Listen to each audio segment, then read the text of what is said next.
guys, it's Monday back again, and here we are working in this mini junk journal. This page, what I'm trying to show you here is this craft paper that we're working on is super thin.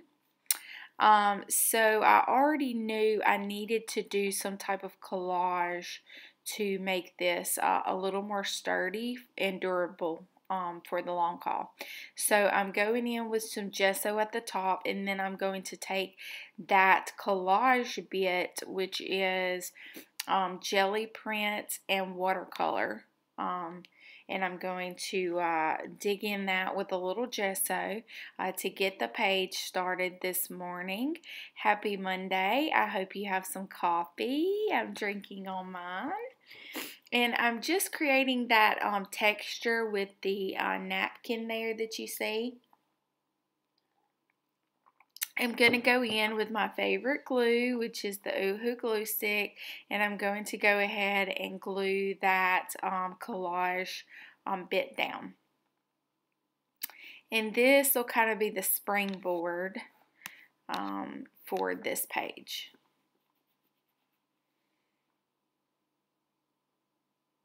And if you're not participating in the Use It Up, Fill It Up challenge over on Instagram and in my Facebook in my art page on Facebook, you should totally check it out. But this would be a great page that I could have done for the Fill It Up challenge, because the purpose is to use the things that you have already in hand. And as you can see, that floral and black polka dot paper, I was just kind of holding it up as I was drying it and kind of looking. This is the Galaxy watercolor set by Happily We Go Watercolors. My friend Erin, she also has a channel. She's the one that I do the collaboration with on Thursdays twice a month. But I love this Galaxy set. So if you're interested in handmade watercolors, you should totally go and check hers out. She just had a new launch with a new set, although I think that one may be sold out. So make sure you go check her website. And this is the Celestial Pink. And I can't think of what the blue is called right now, but it's a really pretty vibrant. And so this is a little tip and a trick that I do is, as you can notice, I took the watercolor colors that were on the collage bit and took it off onto the gesso. So, excuse me, anytime you're doing any type of collage work and you want the elements to kind of be more cohesive, you can just take those colors and pull them onto the other pages below it, and it kind of makes it work a little bit better. And then, of course, in Tiffany style, I don't have a clue as to what I'm going to do next, so I fiddle fart around and try some things. I cut that butterfly out off camera, so you guys don't have to sit through that painstaking fussy cutting and think that I may use it, and I don't end up doing that. I'm just going in with some of the Galaxy Gray. That's the name of the black gray color, and I'm taking this crochet piece and I'm tinkering with some ideas. They don't actually form, but that's just kind of how it is. You just throw it out there and see what works. And I felt like I needed to go a little bit darker, so I grabbed the acrylic inks in the Payne's Gray to kind of hopefully give me some ink blots to work with and figure out what I wanted to do.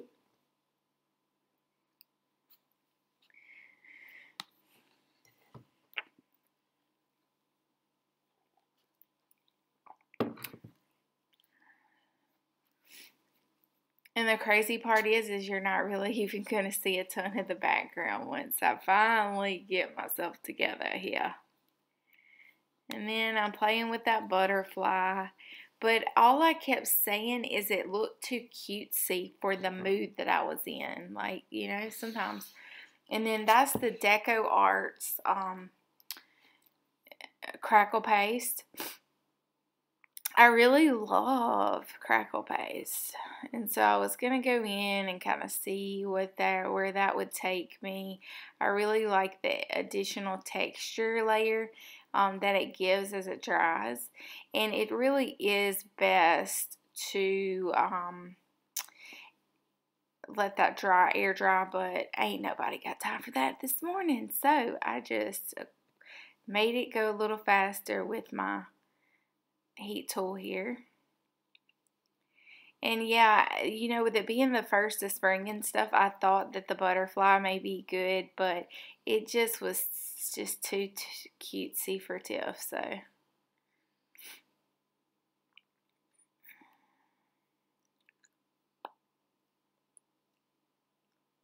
And I really love the black and white off of the pops of the bold colors, and so I just play with all that, and none of it's really speaking to me.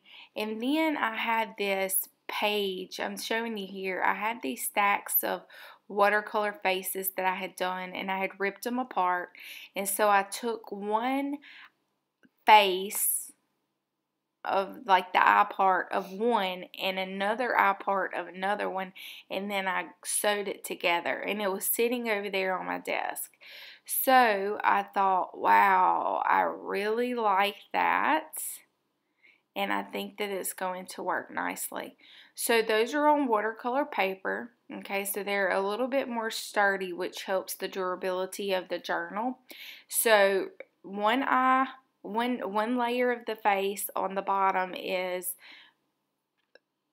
one face, and then I stitched part of an eye in the nose, bridge of the nose there, of another face, and I stapled one side and I stitched the other side. Okay, so that's what you're seeing there. It's kind of two faces merged into one, which I thought was kind of cool.